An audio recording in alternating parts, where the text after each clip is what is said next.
Bismillahirrahmanirrahim. Assalamualaikum warahmatullahi wabarakatuh.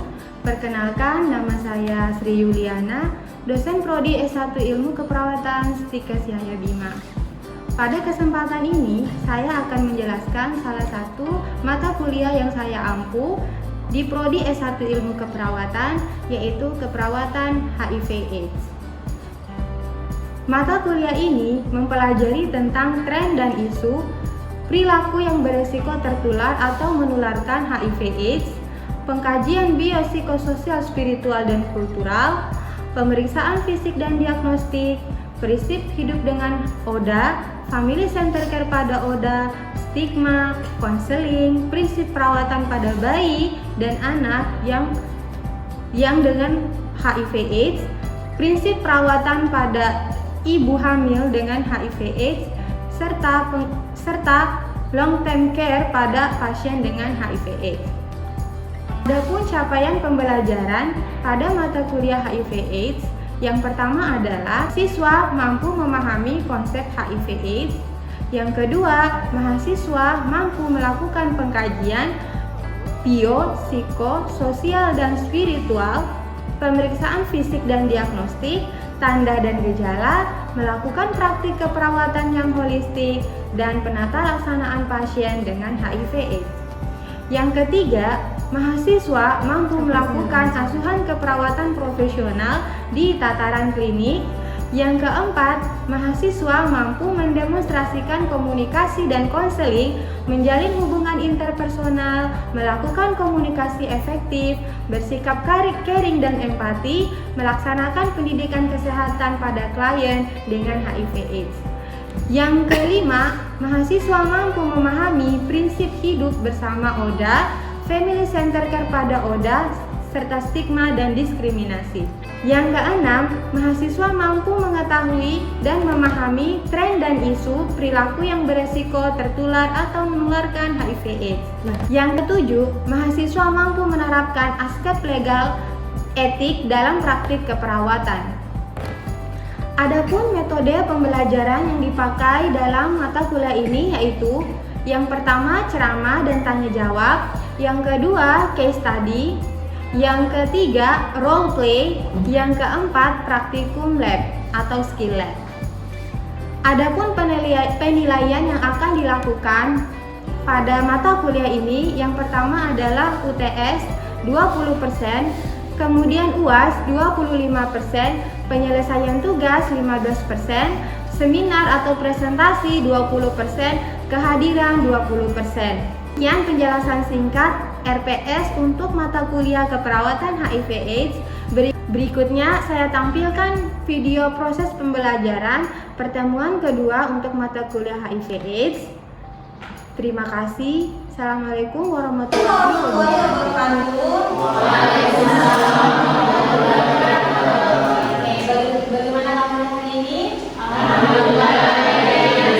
Oke, hari ini adalah pertemuan kedua kita ya. Sebelumnya kita di pertemuan pertama sudah kontrak perkuliahan dan juga kita sudah mereview sistem imunologi dan hematologi. Nah, sekarang kita sudah mulai masuk ke konsep HIV/AIDS-nya. Nah, di sini ada beberapa learning outcome yang kita capai pada pertemuan kali ini, yaitu mahasiswa mampu memahami perbedaan HIV dan AIDS, kemudian mahasiswa mampu memahami epidemiologi HIV/AIDS, kemudian mahasiswa mampu memahami tentang etiologi HIV/AIDS. Nah, sebelumnya ada yang sudah pernah mendengar gitu ya tentang HIV/AIDS ini? Nah, ya, coba ada yang bisa menjelaskan, coba katakan. Yes. Oke, kalian silakan kalian. Menurut saya itu HIV itu bisa dijelaskan dengan kuman infus dan AIDS itu sendiri adalah penyakit. Oke, itu ya dari Karin ya. Dari Alis, gimana? Virus yang didapatkan dari hubungan seksual bebas dari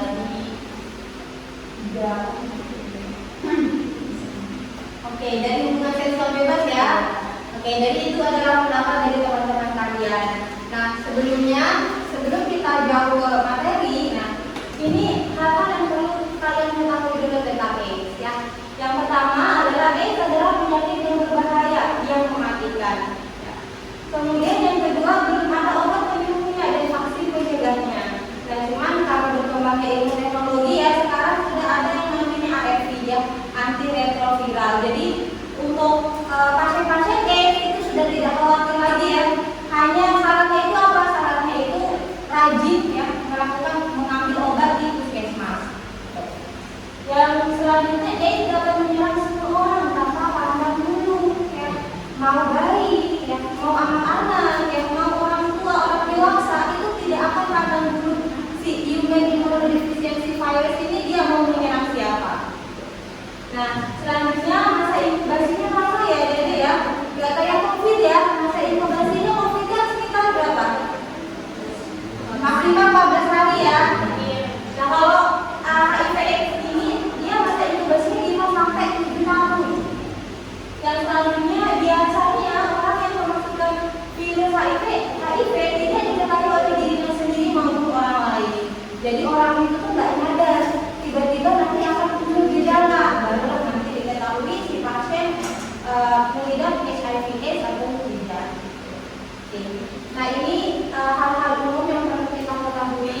Nah, ini adalah outline-nya. Jadi kita hari ini akan bahas pengertiannya, epidemiologinya, sama etiologinya.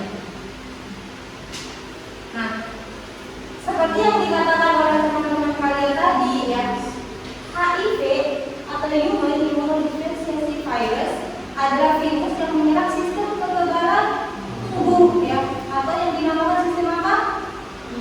Imunologi. Nah, jadi nanti ya, kalau sudah menyerang sistem kekebalan tubuh, ya, nanti dia akan menimbulkan yang namanya AIDS. Jadi si individu itu terkena HIV dulu, baru terkena AIDS ya.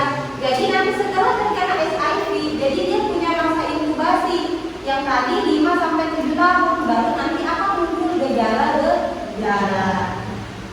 Kemudian di sini AIDS dapat diartikan sebagai kumpulan gejala atau penyakit yang disebabkan oleh munculnya kekebalan tubuh akibat infeksi HIV. Nah, seperti yang dijelaskan barusan ya, jadi AIDS ini adalah kumpulan gejala.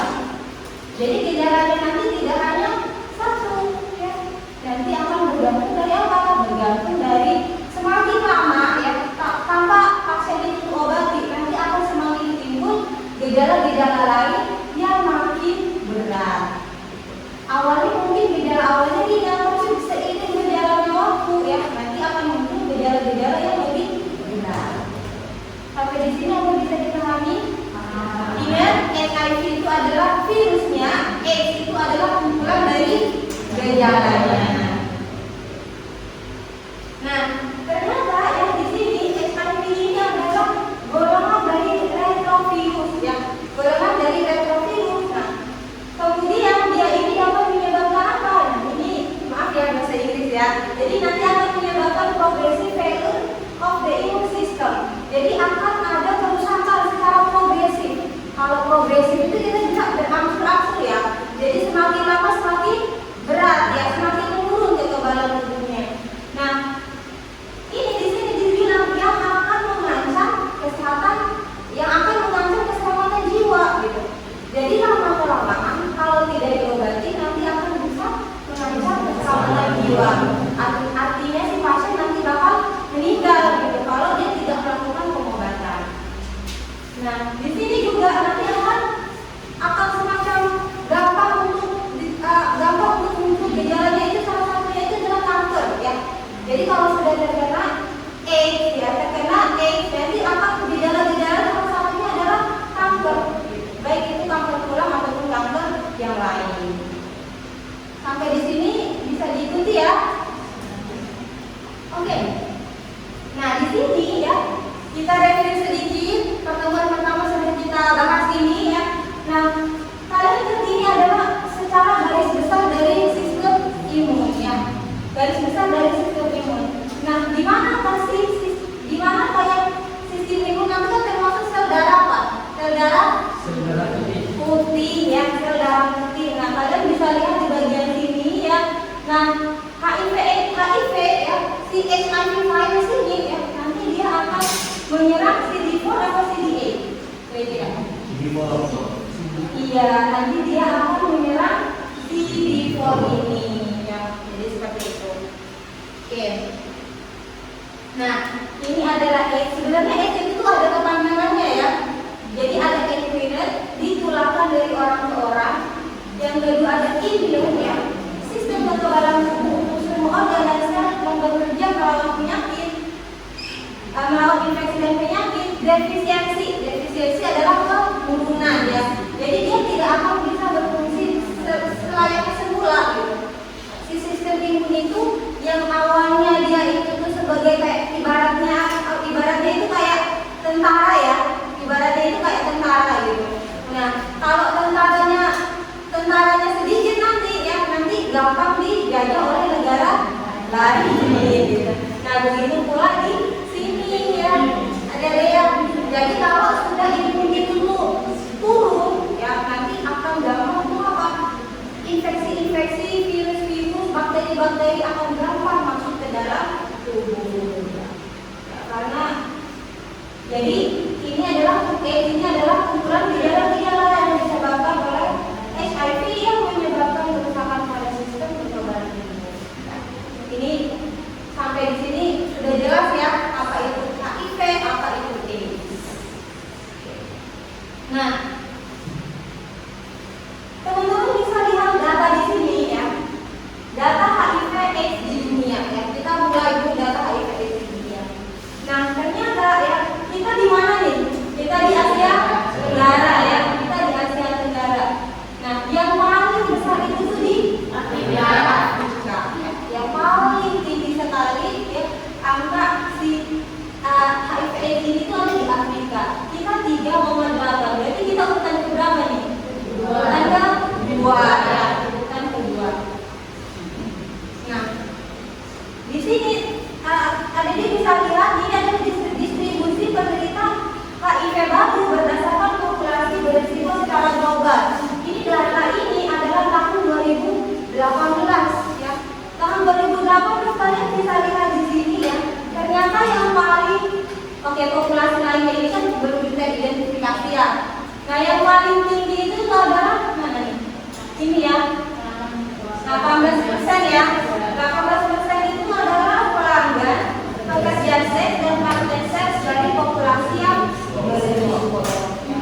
Jadi maksudnya ini pelanggan pekerja seks itu maksudnya adalah orang yang sering ke tempat prostitusi ya, tempat prostitusi. Nah, kemudian yang kedua adalah yang warna kuning XL ya, lelaki suka lelaki ya, lelaki suka lelaki.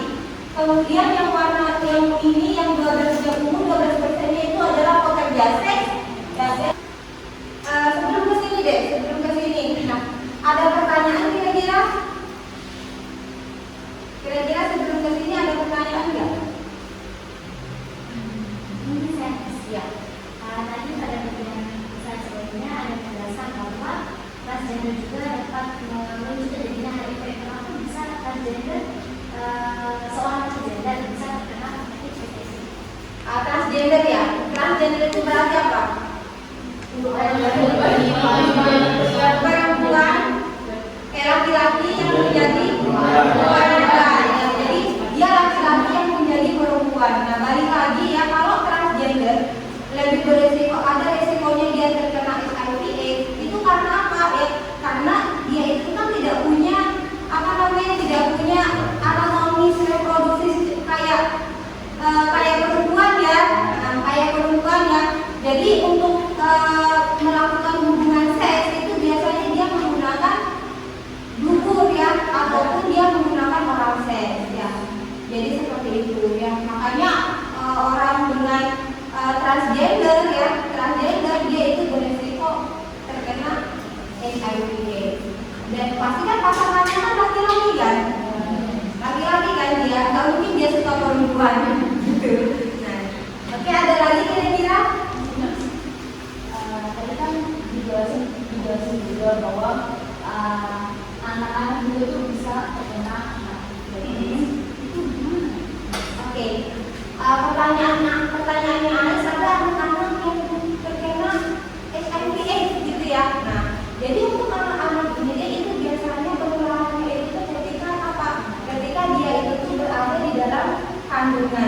ya, berada di dalam kandungan, bisa tertularnya itu pas berada di dalam kandungan, ya, pas proses melahirkan, ya, ataupun pas menyusui. Makanya kalau anak-anak ya itu dia lebih lebih dianjurkan untuk pada saat persalinannya itu dia lebih dianjurkan untuk ST, bukan kelahiran vagina ya, bukan persalinan normal ya, vagina ya. Jadi dia lebih dianjurkan untuk ke ST. Nah kemudian pas waktu menyusui juga ya, nanti akan dianjurkan untuk minum susu formula ya. Untuk apa? Untuk menghindari apa? Untuk menghindari penyebarannya itu juga. Makanya tadi saya bilang di awal adalah untuk tidak pandang bulu gitu. HIV itu tidak pandang bulu gitu. Anak-anak, lansia, orang dewasa ya kalau melakukan perilaku beresiko ya pasti nanti akan tertular. Ataupun pada anak-anak ketika dia pada saat di dalam kandungan, pada saat persalinan, ataupun pada saat nanti menyusui. Oke, gimana? Apakah bisa dipahami kira-kira? Bisa ya. Dan sebenarnya tadi kan kalian sudah lihat juga ya bahwa di Asia Tenggara itu tuh paling besar gitu ya, paling besar dan termasuk di Indonesia juga. Sedangkan kita di Indonesia ini mayoritas Muslim ya, gitu. Jadi harapannya memang kalian sebagai tenaga kesehatan ini nantinya ya bisa melakukan upaya promotif gitu ya, promotif baik itu penyuluhan di SMA ya, ataupun penyuluhan di masyarakat, ataupun penyuluhan di kelompok beresiko. Kelompok beresiko yang saya kasih tahu tadi ya. Ada lagi kira-kira? Udah cukup ya. Oke. Di sini kalian bisa lihat gambar ini ya. Bisa lihat gambar ini. Yang ini. Nah, jadi kamu itu bisa orang itu ya, jangan kamu ya. Orang itu bisa dapat HIV kalau apa? Seks without condom. Ya.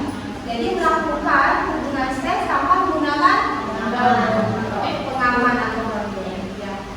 Yang kedua, nah, bisa didapatkan dari mother to baby, ya, dari ibu ke bayinya, ya, dari ibu ke bayi.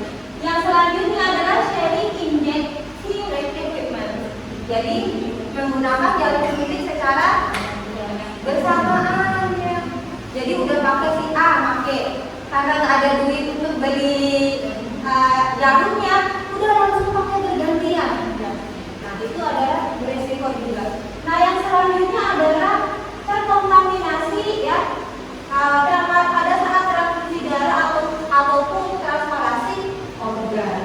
Ya jadi memang dari PMI itu sendiri ya, Palang Merah Indonesia itu sudah benar-benar memfilter darah-darah yang belum darah-darah yang masuk ke PMI ya, apakah ini sehat atau tidak. Karena itu akan beresiko bukan hanya HIV ya, tapi juga infeksi-infeksi lain, contohnya hepatitis. Ya, jadi harus benar-benar orang yang mengeluarkan darah itu harus benar-benar sehat dan terbebas dari penyakit ini. Jadi seperti itu.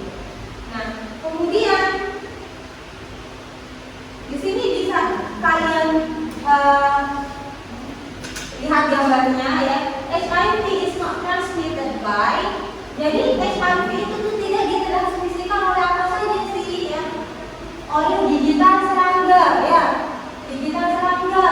kemudian toilet. Nah pernah nggak ngalamin pada saat waktu kecil gitu ya, ataupun kalian waktu SMA ataupun SMP gitu, takut sharing kamar mandi karena takut tertular HIV misalnya ya?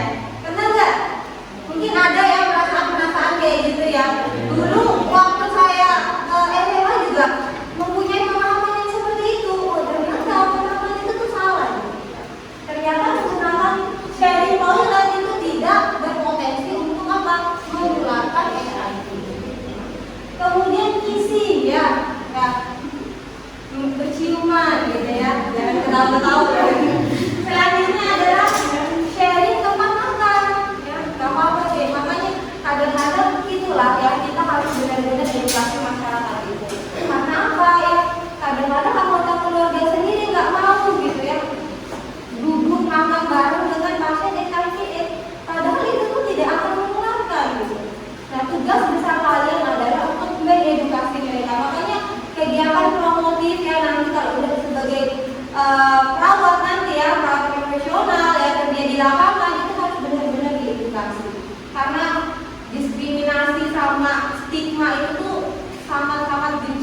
lagi pada pasien-pasien dengan HIV/AIDS. Nah, menyentuh ya, menyentuh nggak apa-apa disentuh, bukan berarti kamu disentuh begini langsung kamu terkena HIV/AIDS gitu ya, tidak ya. Kamu nah ini juga ya, swimming ya, berenang ya, kemudian ini yang sama gigitan serangga dan cari toilet, makanan dan lain-lain juga itu tidak akan menularkan HIV. Itu yang apakah jelas? Jelas. Oke. Ada pertanyaan kira-kira? Ada pertanyaan nggak? Kalau nggak ada pertanyaan saya tanya. Ya. Oke. Saya pengen Novi ya, Novi coba deh dijelaskan ulang tadi ya. Apa aja sih populasi yang bisa yang tinggi yang beresiko terkena HIV/AIDS tadi? Tadi yang saya dengarkan dari kesehatan adalah salah satunya adalah LSL atau transgender, kemudian pekerja seks, kemudian itu aja yang saya Ada yang ketiga nggak? Apa? Penggunaan apa? Jarum suntik, yang penggunaan jarum suntik dan pengguna jasa pekerja seksual. Ya. Ada lagi kira-kira? Apakah bisa dipahami untuk materi kali ini? Oke, jadi ingat ya, untuk pertemuan ke depan, nanti kita akan bahas lagi kelanjutan dari ini, yaitu patofisiologi, kemudian manifestasi klinis dan lain-lain yang pengobatan HIV/AIDS itu seperti apa sih ya? Nanti kita akan bahas lagi minggu depan. Ya. Oke, kalau tidak ada pertanyaan ya langsung saya tutup ya untuk pertemuan kali ini. Terima kasih teman-teman sudah hadir di kelas saya ya. Semoga ilmu yang didapat bisa tertancap gitu ya, bisa diingat terus gitu ya. Oke, saya tutup ya. Terima kasih. Assalamualaikum warahmatullahi wabarakatuh.